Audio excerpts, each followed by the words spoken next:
Good morning વિદ્યાર્થી ભાઈઓ અને બહેનો. આજે આપણે ધોરણ 10માં પદ્ય 13 ગીતામૃતમ એટલે કે ગીતાનું અમૃત, ગીતામાં સમાયેલા અમૃત જેવા કેટલાક શ્લોકો છે, કેટલાક મંત્રો છે, તેનો આજે આપણે અભ્યાસ કરીશું. શ્રીમદ ભગવદ્ ગીતા મહાભારતના ભીષ્મ પર્વનો એક અંશ છે. મહાભારતના ભીષ્મ પર્વનો એક અંશ છે શ્રીમદ ભગવદ્ ગીતા. તેમાં કુલ 18 અધ્યાયો અને આ 700 શ્લોકો છે. ભગવદ્ ગીતામાં કુલ 18 અધ્યાયો છે અને તેમાં કુલ 700 જેટલા શ્લોકો સમાયેલા છે. કુરુક્ષેત્રના મેદાનમાં પાંડવો અને કૌરવો વચ્ચે મહાયુદ્ધ થયું હતું. મહાભારતના સમયમાં કુરુક્ષેત્રના મેદાનમાં પાંડવો અને કૌરવો વચ્ચે યુદ્ધ થયું હતું, મહાયુદ્ધ થયું હતું. શત્રુ પક્ષમાં ઊભેલા પોતાના સ્વજનો અને મિત્રોની સાથે યુદ્ધ કરવાનું હોય તેમના તરફની લાગણીને કારણે અર્જુન વિષાદ અનુભવે છે. કારણ કે શત્રુ પક્ષમાં જે કોઈ દુશ્મનો ઊભેલા હતા એ અર્જુનના મિત્રો હતા, કેટલાક તેના સ્વજનો હતા, કેટલાક તેના સગાવાલા હતા.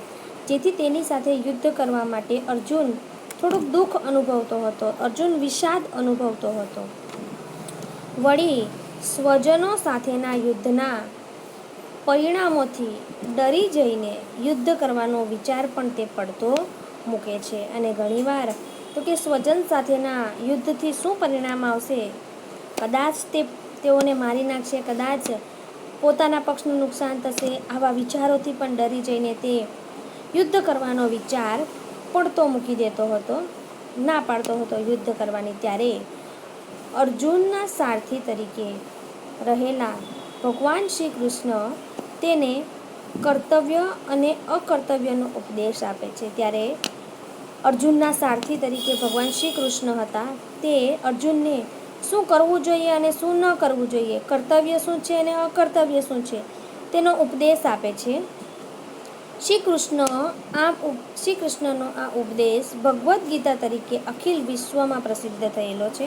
અને ભગવાન શ્રી કૃષ્ણએ અર્જુનને જે કંઈ ઉપદેશો આપ્યા હતા યુદ્ધ દરમિયાન, તે ઉપદેશો ભગવદ્ ગીતામાં આલેખવામાં આવ્યા છે અને તે આખા વિશ્વમાં પ્રસિદ્ધ થયેલા છે. તે સમયે અર્જુનને આપવામાં આવેલો આ ઉપદેશ આજે પણ એટલો જ પ્રસ્તુત છે. અર્જુનને જે કંઈ ઉપદેશ આપવામાં આવ્યો હતો તે આજે પણ આટલો જ પ્રસ્તુત છે. આજે પણ લોકો તેનો અમલ કરે છે. જગતના તત્વજ્ઞાનના ગ્રંથોમાં ભગવદ્ ગીતા ઉચ્ચ સ્થાને બિરાજે છે. જગતના તત્વજ્ઞાનના પુસ્તકોમાં, તત્વજ્ઞાનના જે કંઈ પુસ્તકો છે તેમાં ભગવદ્ ગીતાનું સ્થાન ખૂબ જ ઉપર છે, જેમાંથી ભારોભાર તત્વજ્ઞાન મળતું હોય છે. ફળની પરવા કર્યા સિવાય પ્રત્યેક માણસ જો પોતાના કર્તવ્ય અને કર્મોમાં લાગેલો રહે તો સંસારમાં સર્વત્ર સુખ પ્રસરી જાય છે. આ ગીતાનો કેન્દ્રવર્તી ઉપદેશ છે. ગીતામાંથી એક સરસ મજાનો એવો ઉપદેશ આપવામાં આવ્યો છે કે જો માણસ ફળની પરવા ન કરે, માણસ ફળની પરવા ન કર્યા વિના કે છે માત્ર પોતાનું કાર્ય કરે, પોતાના કર્મમાં લાગેલો વળગેલો રહે, તો કે છે સંસારમાં સર્વત્ર સુખ પ્રસરી જાય, બધી જ જગ્યાએ સુખ પ્રસરી જાય છે. આ ગીતાનો કેન્દ્રવર્તી ઉપદેશ છે, કેન્દ્રમાં રહેલો ઉપદેશ છે. પ્રસ્તુત પાઠમાં ગીતાના 7 શ્લોક પસંદ કરીને મૂકવામાં આવ્યા છે. પ્રસ્તુત પાઠમાં ભગવદ્ ગીતામાંથી 7 શ્લોક પસંદ કરીને મૂકેલા છે. આ શ્લોકોમાં ક્રમશઃ એટલે કે એક પછી એક આત્માની અમરતા, જન્મ અને મરણની અનિવાર્યતા, કર્મનું સ્વરૂપ, જ્ઞાનનો મહિમા, ભક્તના પ્રકારો તથા સ્વભાવ અને સાત્વિક બુદ્ધિનું સ્વરૂપ, આટલી બાબતોનું નિરૂપણ થયેલું છે. માણસના વ્યક્તિત્વના વિકાસ માટે આ બધી બાબતો ખૂબ જ જરૂરી છે. માણસના વિકાસ માટે આત્માની અમરતા વિશે જાણવું, જન્મ અને મરણની અનિવાર્યતા વિશે જાણવું, કર્મનું સ્વરૂપ જાણવું, જ્ઞાનનો મહિમા શું છે, ભક્તના કેટલા પ્રકારો છે, સાત્વિક બુદ્ધિ અને સ્વભાવનું સ્વરૂપ કેવું છે, આ બધી વસ્તુઓ જાણવી ખૂબ મહત્ત્વની છે. જો માણસે તેનો વિકાસ વ્યવસ્થિત રીતે કરવો હોય તો આ બધું જાણવું ખૂબ જ મહત્ત્વનું છે. જોઈશું પહેલો શ્લોક.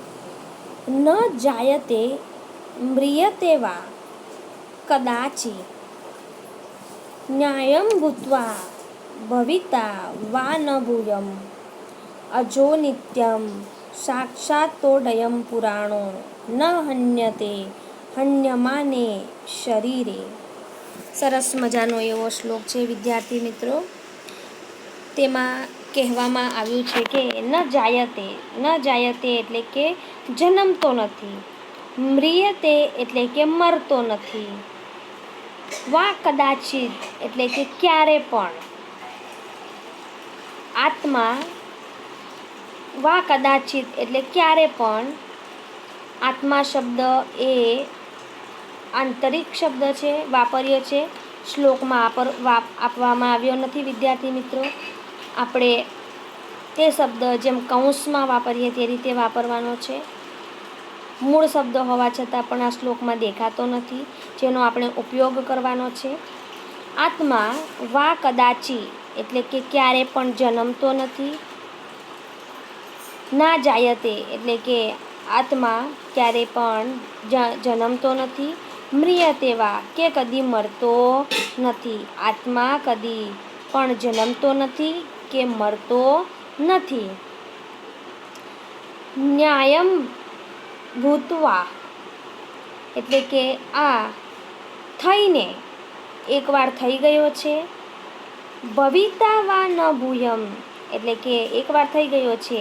ભવિતા એટલે કે ફરીને, વા ન ભૂયમ ફરીને પાછો તે થવાનો નથી. એકવાર જે આત્મા થઈ ગયો છે તે કે છે ફરીને પણ પાછો થવાનો નથી. અજો નિત્યમ કે છે આ તો સાક્ષાત પુરાણોમાં, અજો નિત્યમ એટલે આ તો કાયમ, સાક્ષાતોડયમ પુરાણો એટલે કે સાક્ષાત પુરાણોમાં રહેનારો છે અથવા પુરાણોમાં સમાયેલો છે. પુરાણના પુસ્તકોમાં આત્મા વિશે ઘણી બધી વાતો કરેલી છે, જે અહીં કહેવામાં આવ્યું છે કે આત્મા તો સાક્ષાત પુરાણોમાં, સનાતન પુરાણોમાં સમાયેલો છે. ન હન્યતે તે હણાતો નથી, હન્ય માને એટલે કે છે તે હણાઈ જાય, દેહ હણાઈ જાય. ન હન્યતે હન્ય માને શરીરે એટલે કે શરીર એટલે દેહ, હન્ય માને એટલે હણાઈ જતા, શરીર નાશ પામતા પણ. ન હન્યતે દેહ નાશ પામે છે પણ આત્મા ન હન્યતે એટલે ક્યારે પણ નાશ પામતો નથી. ન જાયતે મ્રિયતે વા કદાચિ ન્યાયમ ભૂત્વા ભવિતા વા ન ભૂયમ અજો નિત્યમ સાક્ષાતોડયમ પુરાણો ન હન્યતે હન્યમાને શરીરે એટલે કે આત્મા કદી જન્મતો પણ નથી, આત્મા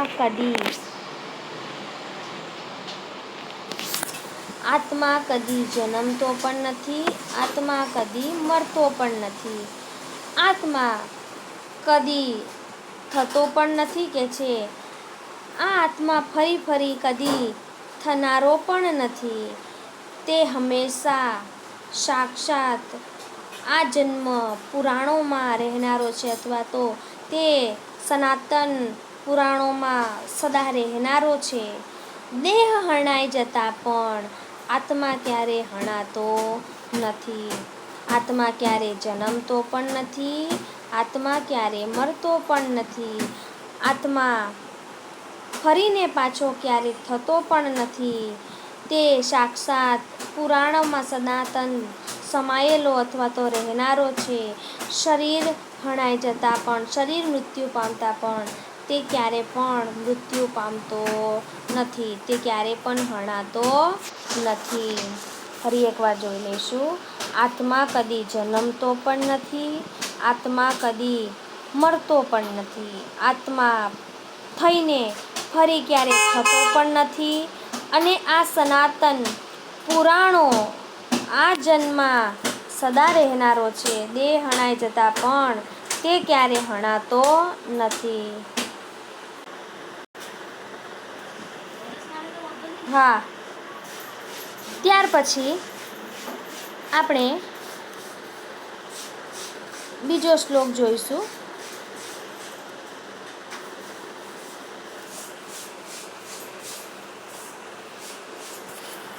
બીજો શ્લોક સૌપ્રથમ પઠન કરીશું. જાતસ્ય હિ ધ્રુવો મૃત્યુઃ ધ્રુવમ જન્મ મૃત્યુસ્ય ચ તસ્માદ પરિહાર્યદર્થે ન ત્વમ શોચિતું મહર્ષિ.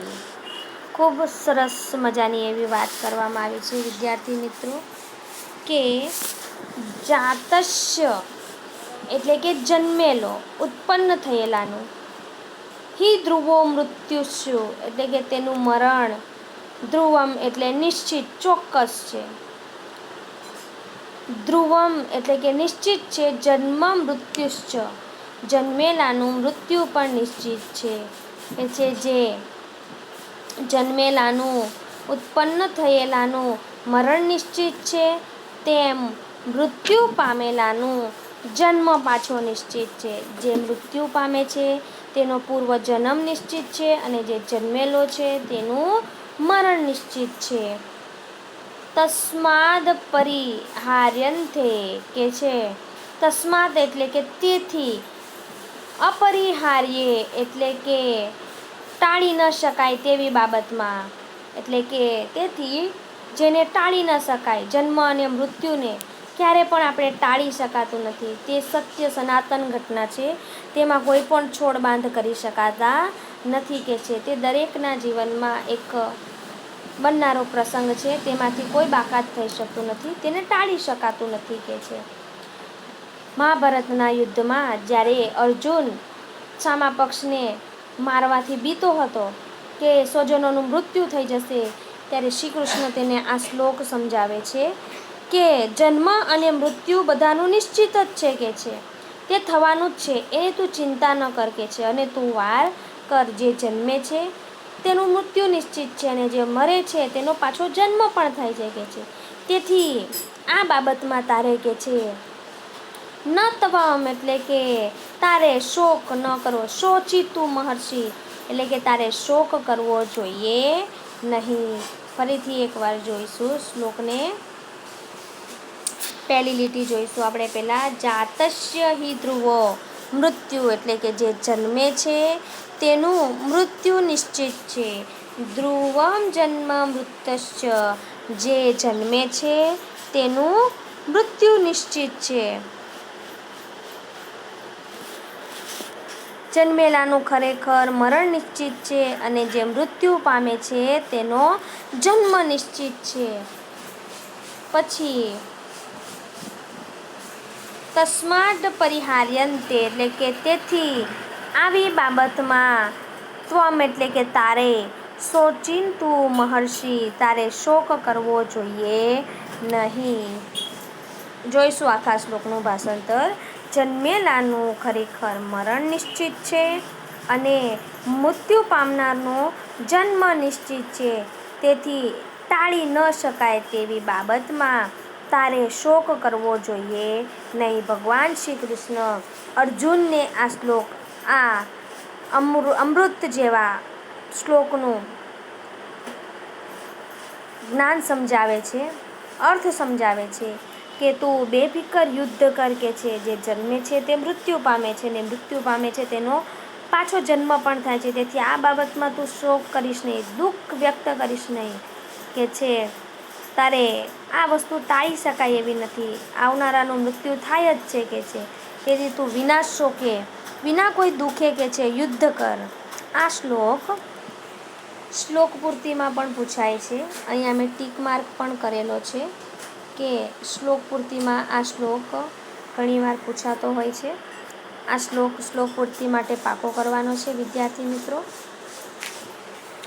ત્યાર પછી આપણે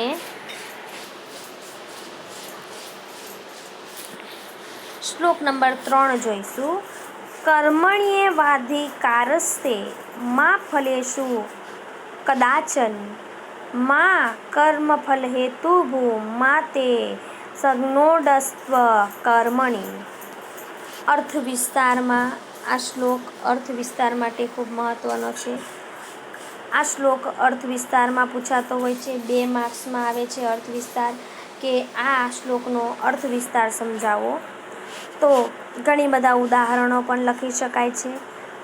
જે અર્જુનને શ્રી કૃષ્ણએ સલાહ આપેલી સરસ મજાની એવી સલાહ છે કે કર્મણ્યે કાધી વારસ્તે, એટલે કે કર્મ કરવાની બાબતમાં, કર્મણ્યે કાધી એટલે કે કર્મ કરવાની બાબતમાં, તે અધિકારસ્તે એટલે કે તારો અધિકાર છે.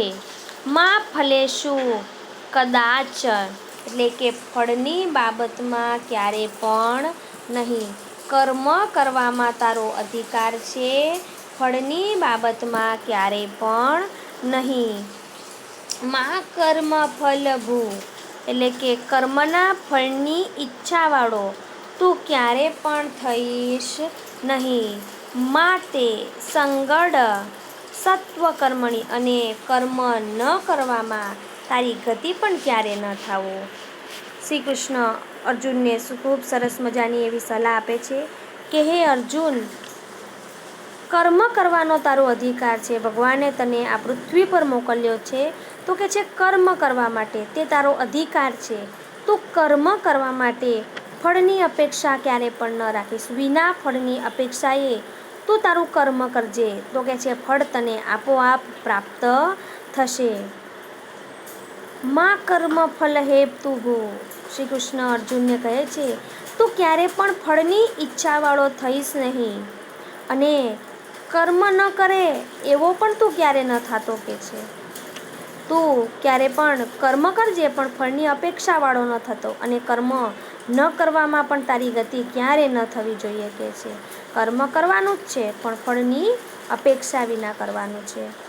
શ્લોકનું ભાષાંતર જોઈશું. કર્મણ્યે કાધી વારસ્તે માં ફલેષુ કદાચ એટલે કે કર્મ કરવામાં તારો અધિકાર છે, ફળની બાબતમાં ક્યારે પણ નહીં. માં કર્મ ફલેતુહુ એટલે કે તું તેથી ફળની ઈચ્છાવાળો, કર્મના ફળની ઈચ્છાવાળો ક્યારે પણ થઈશ નહીં. માટે સંગોડસ્થ કર્મણી એટલે કે તું કર્મ કરવામાં માન કે છે, કર્મ ન કરવામાં તારી ગતિ ક્યારે પણ ન થાવો. કર્મ કરવાનો જ તારો અધિકાર છે, ફળની બાબતમાં ક્યારે પણ નહીં. તું કર્મના ફળની ઈચ્છાવાળો થઈશ નહીં, કર્મ ન કરવામાં પણ તારો સંગ ક્યારે ન થાવો. ફરીથી એકવાર ભાષાંતર જોઈ લઈએ.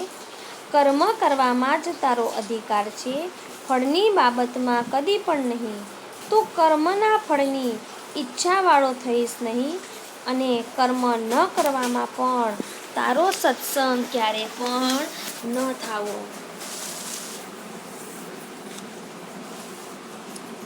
ત્યાર પછી ચોથો શ્લોક જોઈશું.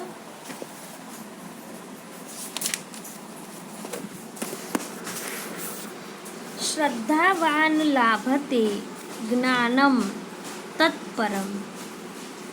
કહેવામાં આવ્યું છે કે શ્રદ્ધાવાન લભતે જ્ઞાનમ તત્પરમ સંયતે ઇન્દ્રિય. સંયતે ઇન્દ્રિય એટલે કે જેની બધી ઇન્દ્રિયો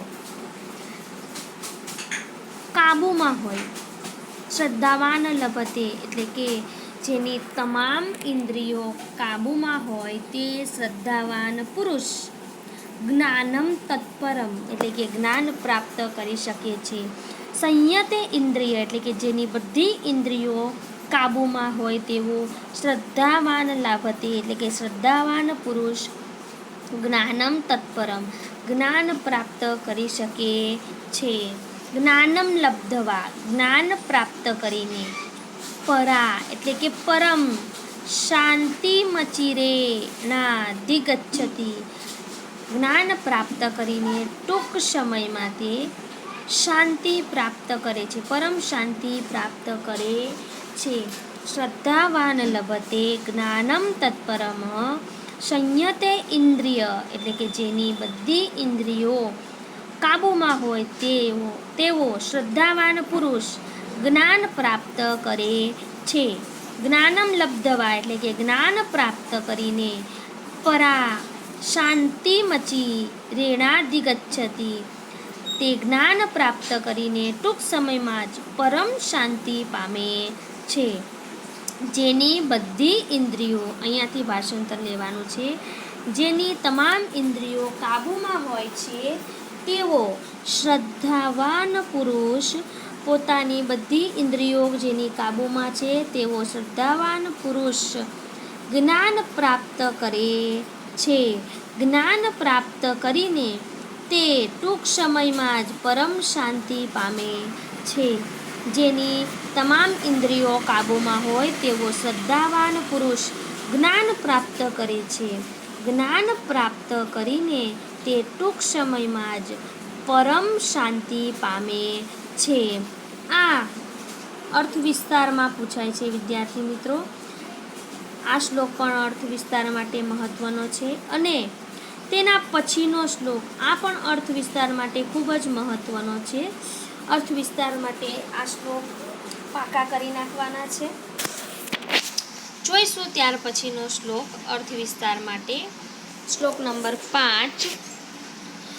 ચતુર્વિદ્યા ભજન્તે માં જના, કે છે 4 પ્રકારના લોકો, ભજન્તેમાં એટલે જનાહા એટલે કે 4 ચતુર્વિદ્યા એટલે કે 4 પ્રકારના લોકો મને ભજન્તેમાં એટલે કે મને ભજે છે. શ્રી કૃષ્ણ અર્જુનને કહે છે, હે અર્જુન, સુકૃતિનો અર્જુન કહે છે, હે અર્જુન ઉત્તમ. પછી નીચેની લીટી લેવાની છે. ભરતવર્ષમ એટલે કે ભરતવંશી રાજા, હે અર્જુન ભરતવંશી રાજા, ચતુર્વિદ્યા ભજન્તે માં જના, 4 પ્રકારના લોકો મને ભજે છે, 4 પ્રકારના લોકો મારું રટણ કરે છે. શ્રી કૃષ્ણ અર્જુનને કહે છે, અર્જુન સાંભળ, 4 પ્રકારના લોકો મને ભજે છે. ભાષાંતર આ રીતે લેવાનું છે. સૌ પ્રથમ સુકૃતિનો અર્જુન એટલે કે હે અર્જુન, ભરતવર્ષમ હે ભરતવંશી રાજા, હે અર્જુન હે ઉત્તમ ભરતવંશી રાજા, ચતુર્વિદ્યા એટલે 4 પ્રકારના લોકો, ભજન્તેમાં જના 4 પ્રકારના લોકો મને ભજે છે અથવા મારું ભજન કરે છે. હે અર્જુન ભરતવંશના રાજા, 4 પ્રકારના લોકો મને ભજે છે. કયા કયા પ્રકારના લોકો એ હવે જોઈશું આપણે વિદ્યાર્થી મિત્રો. પહેલું છે આર્ત. આર્ત એટલે શું? તો કે દુઃખી વ્યક્તિ. તેને આર્ત તરીકે, સંસ્કૃતમાં તેને આર્ત કહેવામાં આવે છે. કોઈ કારણથી દુઃખમાં આવી પડેલા હોય અને તે માણસો ભગવાનને યાદ કરે છે, તેને આર્ત તરીકે ઓળખવામાં આવે છે, દુઃખી વ્યક્તિ તરીકે ઓળખવામાં આવે છે. બીજો છે જિજ્ઞાસુ. જિજ્ઞાસુ એટલે શું? તો કે ઈશ્વરના સ્વરૂપને જાણવાની ઈચ્છાવાળો હોય, જેને ઈશ્વરને જાણવાની જિજ્ઞાસા હોય તેને જિજ્ઞાસુ તરીકે ઓળખવામાં આવે છે. જેમ કે કોઈ ભક્ત અન્ય કોઈ સાંસારિક વસ્તુને પ્રાપ્ત કરવાની કામના રાખતો નથી, માત્ર ઈશ્વરના જ સ્વરૂપને જાણવાની કામના ધરાવતો હોય તેને જિજ્ઞાસુ કહે છે. ઉદાહરણ તરીકે નરસિંહ મહેતા, મીરાબાઈ, ભગવાનને પામવાની જિજ્ઞાસા ધરાવતા વ્યક્તિ. ત્રીજું છે અર્થાથી. અર્થ એટલે પૈસો. સંસારના પદાર્થોની જે ઈચ્છા રાખતો હોય, સંસારના પદાર્થોની જે સેવના કરતો હોય, જેમ કે ધન, પદ મળવું જોઈએ, સત્તા મળવી જોઈએ, સંતાન વગેરે સંસારના પદાર્થોની ભાવના રાખતો હોય એવો પણ મને પૂજે છે. કેટલાક લોકો ધન સંપત્તિ માટે પણ કહે છે, મારી પ્રાર્થના કરે છે. કેટલાક દુઃખી હોય છે તે પણ મને યાદ કરે છે અને કેટલાક મને મનથી મારી ભક્તિ કરનારા, ભગવાનને પામવાની ઈચ્છાવાળા હોય એવા જિજ્ઞાસુ પણ મને પૂજે છે. અને કેટલાક જ્ઞાનીજનો પણ કે છે મારી પૂજા કરે છે. જે લોકો જ્ઞાન પ્રાપ્ત કરેલું છે કે છે, જ્ઞાન સંપન્ન છે, સંસારની અન્યંતાનું, આત્માની અમરતાનું, ઈશ્વરના સ્વરૂપનું જેને જ્ઞાન થઈ ગયેલું છે એવો જ્ઞાની પણ મને પૂજે છે કે છે, મને યાદ કરે છે. શ્લોક ફરીથી જોઈશું કે છે, હે અર્જુન, હે ભરતવંશના રાજા, 4 પ્રકારના લોકો મને ભજે છે. આર્થ એટલે કે દુઃખી, અથવા અર્થ પણ લખી શકીએ, આર્તુ, જિજ્ઞાસુ, અર્થી અને જ્ઞાની. અર્થ અને જ્ઞાની આ 4 પ્રકારના માણસો મને ભજે છે. હે અર્જુન, હે ઉત્તમ ભરતવંશી રાજા, 4 પ્રકારના માણસો મને સદા ભજે છે. આર્થ, જિજ્ઞાસુ, અર્થાતી અને જ્ઞાની.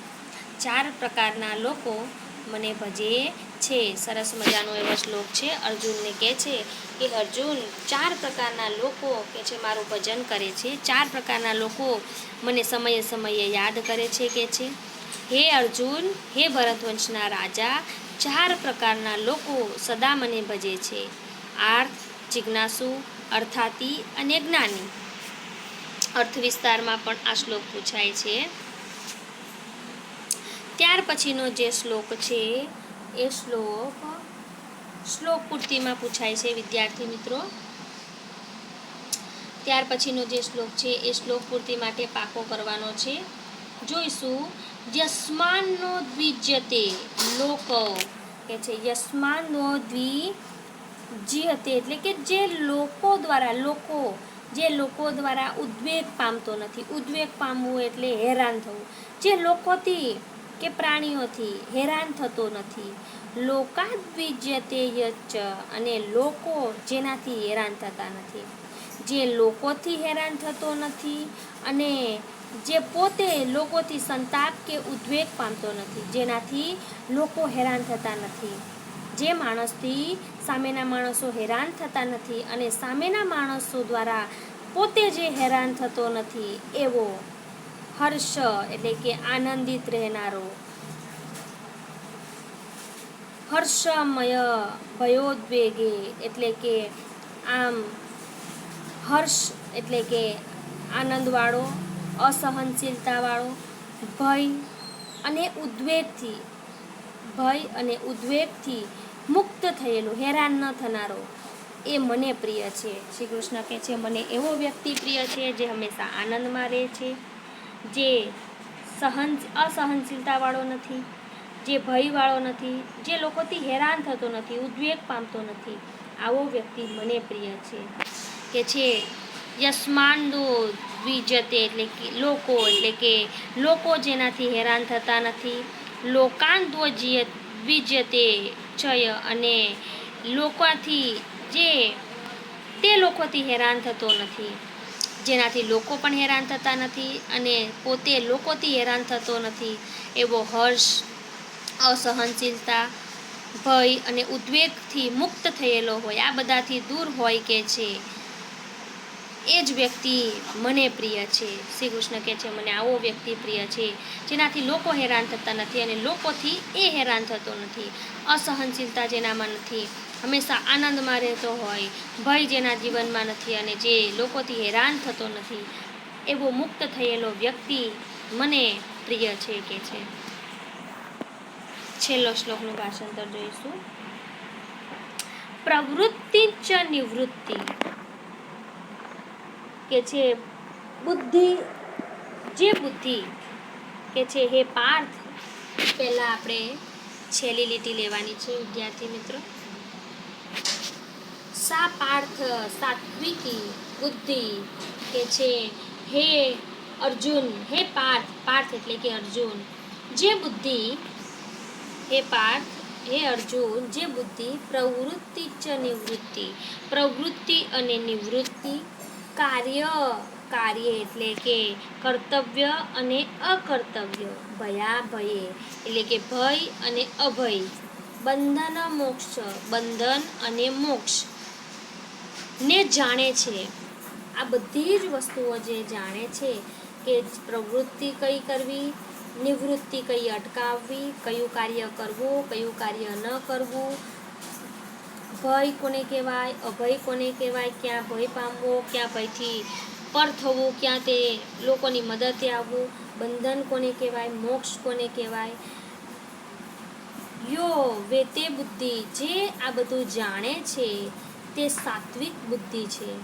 અર્જુનને કહે છે ભગવાન શ્રી કૃષ્ણ કે હે અર્જુન, જે પ્રવૃત્તિ અને નિવૃત્તિને, કાર્ય અને અકાર્ય એટલે કે કર્તવ્ય અને અકર્તવ્ય, કર્તવ્ય કોને કહેવાય અને અકર્તવ્ય કોને કહેવાય, ભય અને અભય કોને કહેવાય, બંધન અને મોક્ષ કોને કહેવાય, આ તમામ વસ્તુઓ જે જાણે તે જ સાત્વિક બુદ્ધિ છે. તે જ સાચી બુદ્ધિવાળો માણસ છે, જે પ્રવૃત્તિ નિવૃત્તિ સમજતો હોય, જે કર્તવ્ય કોને કહેવાય, અકર્તવ્ય કોને કહેવાય તે સમજતો હોય, જે બંધન અને મોક્ષને જાણતો હોય, ભય અને અભયથી પરિચિત હોય, તે જ બુદ્ધિ સાચી બુદ્ધિ, સાત્વિક બુદ્ધિ તરીકે ઓળખાય છે. ફરીથી એકવાર જોઈશું. હે અર્જુન, પ્રવૃત્તિ અને નિવૃત્તિ, કર્તવ્ય અને અકર્તવ્ય, ભય અને અભય, બંધન અને મોક્ષ, આ તમામ ને જે જાણે છે તે જ સાત્વિક બુદ્ધિ છે. પ્રવૃત્તિ ચ નિવૃત્તિ ચ કાર્યે ભયાભયે બંધન મોક્ષ ચ યો વેતિ બુદ્ધિ સા પાર્થ સાત્વિકી, કે છે હે અર્જુન, જે પ્રવૃત્તિ અને નિવૃત્તિને જાણે છે, જે કાર્ય અને અકાર્યને જાણે છે, જે ભય અને અભયને જાણે છે, જે બંધન અને મોક્ષને જાણે છે, તે જ બુદ્ધિ સાત્વિક બુદ્ધિ કહેવાય છે. આ પાઠમાંથી વિદ્યાર્થી મિત્રો તમારે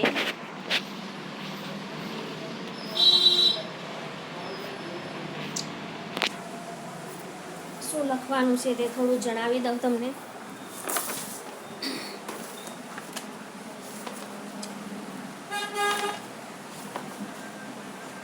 આ પાઠમાંથી વિશેષના શબ્દાર્થો લખવાના છે. વિશેષના શબ્દાર્થો પેજ નંબર 60 પર આપેલા છે. પાના નંબર 60 પર આપેલા વિશેષના બધા જ શબ્દાર્થો પાકી બુકમાં લખવાના છે. ત્યાર પછી સ્વાધ્યાયમાં શું લખવાનું છે? સ્વાધ્યાયમાં પ્રશ્ન 2 લખવાનો છે.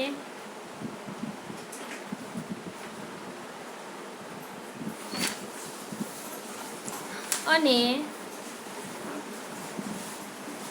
પ્રશ્ન 2 અને પ્રશ્ન 9 આટલી વસ્તુઓ પાકી બુકમાં લખવાની છે અને તેને પાકી કરવાની છે. અને પાકી કરીને પછી ઘરકામમાં મોઢે લખવાના પ્રયત્નો કરવાના છે, જેથી આ તમામ વસ્તુઓ તમને પાકી થઈ જાય. શ્લોક પૂર્તિ પણ પાકી કરવાની અને પછી રફ કામમાં લખવાના પ્રયત્નો કરવાના છે. આ સાથે આપણે આજનો આ તાસ પૂર્ણ કરીએ છીએ. અસ્તુ.